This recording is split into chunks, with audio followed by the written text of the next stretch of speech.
ഒരുപാട് റീൽസിലൂടെ നമുക്കെല്ലാം പരിചിതമായ ഒരു അമ്പലം, സ്വന്തമായി വെള്ളച്ചാട്ടമുള്ള ഒരു അമ്പലം. ഇപ്പം നിങ്ങൾക്ക് മനസ്സിലായി കാണുമല്ലോ ഞങ്ങൾ എവിടെയാണെന്നല്ലേ.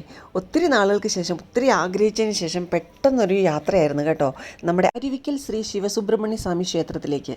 രാവിലെ തന്നെ ഞങ്ങൾ കൊച്ചിയിൽ നിന്ന് പുറപ്പെട്ട് അവിടെ ഏകദേശം ഒരു 9 മണിയായപ്പോൾ തന്നെ ഞങ്ങൾ എത്തി. നല്ല ഒഴുക്കുണ്ടായിരുന്നു കേട്ടോ, മഴയായിരുന്നു, നല്ല മഴ പെയ്യുന്നുണ്ടായിരുന്നു. എല്ലാവരും കുട പിടിച്ചിട്ട്. നോർമലി ഇത്രയും വെള്ളം ഉണ്ടാവാറില്ല കേട്ടോ. ഇത്രയും നാൾ ഞാൻ വിചാരിച്ച് അതിൻ്റെ തൊട്ടടുത്ത് വല്ലോ മലയോ കുന്നോ വല്ലോ ഉണ്ടായിരിക്കും, അവിടെ നിന്ന് ഒഴുകി വരുന്ന വെള്ളമെന്ന്. ശരിക്കും അങ്ങനെയല്ല കേട്ടോ, ഒരു ചെറിയ തോട്, ആർന്നു പോലും പറയാൻ പറ്റില്ല, ആ തോടിൽ നിന്ന് വരുന്ന വെള്ളമാണ് ഈ അമ്പലത്തിൻ്റെ ഫ്രണ്ടിൽ വരുമ്പോൾ പാറയുടെ മേലെ കൂടിയാണ് കേട്ടോ ഒഴുകുന്നത്. അതാണ് കുത്തി ഒഴുകി നമുക്കൊരു ചെറിയ വെള്ളച്ചാട്ടം പോലെ തോന്നുന്നത്. നമ്മൾ വേനൽ സമയത്ത് വന്നു കഴിഞ്ഞാൽ ഇത്രയും വെള്ളമില്ല, അപ്പം നമുക്ക് നല്ല രസമായിട്ട് എൻജോയ് ചെയ്ത് ഈ വെള്ളത്തിൽ കൂടെ പോവാം.